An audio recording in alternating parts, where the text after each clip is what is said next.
The biggest superhero movie of 2020 had quite a list of obstacles blocking its release to the general public. But there was also considerable hype going behind it, considering that it was a sequel to the 2018 Wonder Woman, which was directed by Patty Jenkins and starred in a breakout role the beautiful Gal Gadot. The original made 800 million on a 200 million budget, so it made sense that the sequel would be a much bigger affair with a much bigger budget.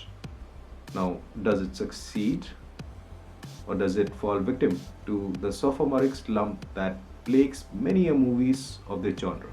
Stay tuned to find out.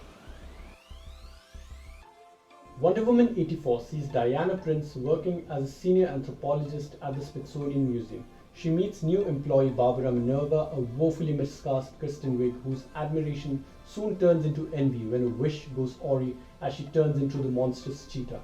Maxwell Lord, played by the always amazing Pedro Pascal, playing a conman who acquires a magical artifact that can fulfill any wish, which comes with a heavy price, a veritable monkey's paw. It is up to Diana to find the strength to let go of things she holds dear and prevent a global catastrophe. The 80s as a period is so incredibly amazing and incredibly weird that it's easy to see why so many of us are captivated with that whole decade. And Wonder Woman captures some of the aspects of that decade pretty amazingly well. The set designs and the costume designs are on point. As a sneaker appreciator, I was really excited to see the Nike Cortez make an appearance. The vibrant colors of the Wonder Woman suit looks great in the period settings. It's great that they decided to move away from the color palette Zack Snyder had her in the first appearances in the DCU movies. The score by Hans Zimmer is one of the movie's saving graces. His reworking of the main theme into the various other pieces works beautifully, and when he finally gets to the scene with the full theme, it feels deserved and pays off wonderfully.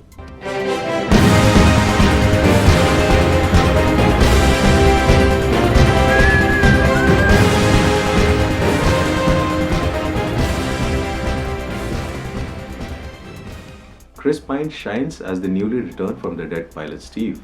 His amazement at the technological advancements that have taken place always feel incredible and never incredulous. Also, I think I like the way they found how they could include the famed invisible plane in the storyline.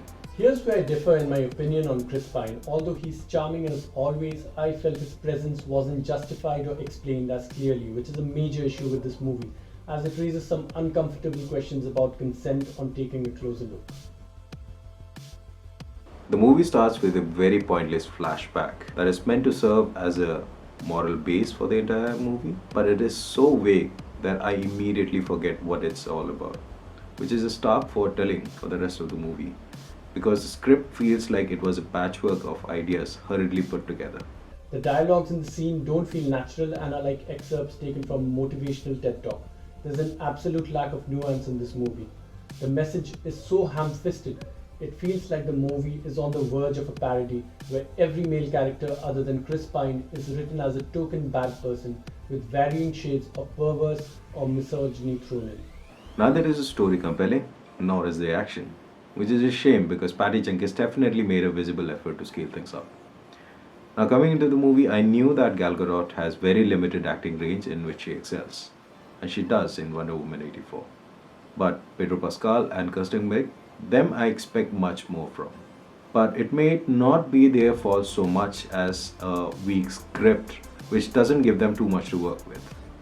In a movie that has to compete with the best in terms of CG, I won't go so far as to say that it's terrible, but it's so janky in parts that I have a hard time believing that Wonder Woman 84 has the budget that it does. There are some scenes in which the wires are very visible, and in others, the CG looks so terrible that I felt that Wonder Woman 84 had 1/4 the budget. The concept of monkey's paw, which is the central theme of the movie, is as old as time. But the price that people pay for their wishes is widely inconsistent throughout the movie and does not seem to follow any established logic. The exposition, explanation, or even the logic isn't the greatest. This isn't a good sign for Warner Brothers, who gave us 2 back-to-back summer blockbusters features that have had similar complaints of having muddied movie logic. We're of course talking about Christopher Nolan's Tenet. Though that movie would justify being seen on the large screen, Wonder Woman would leave me considerably upset if I saw it in theaters, considering it is a legitimate health hazard in the year 2020. Lamest antagonist seems to be a DC staple, and in this case, the effect is double. Because Pedro Pascal's Maxwell Lord is as ineffective as Kristen Wiig's Cheetah. I think Pedro Pascal knew what kind of a movie he was in when he decided to play over the top villain Maxwell Lord, but the tone of the movie as well as the lack of humor within it does not play to his advantage. In a movie series that has since come to be regarded as the hallmark for strong female led movies, it is indeed a disappointment that Kristen Wiig's Cheetah is like an afterthought that was relegated to playing second fiddle to Pedro Pascal's Maxwell Lord. This isn't the worst superhero movie by a long shot, however, this was a disappointment on almost every level. So while this is a Wonder Woman movie that still gives us some fantastic moments, it does so at a very heavy price. Even Pedro Pascal, in his best Beskar threats, cannot salvage what would have been a potentially great way to end the year. This is definitely not the one.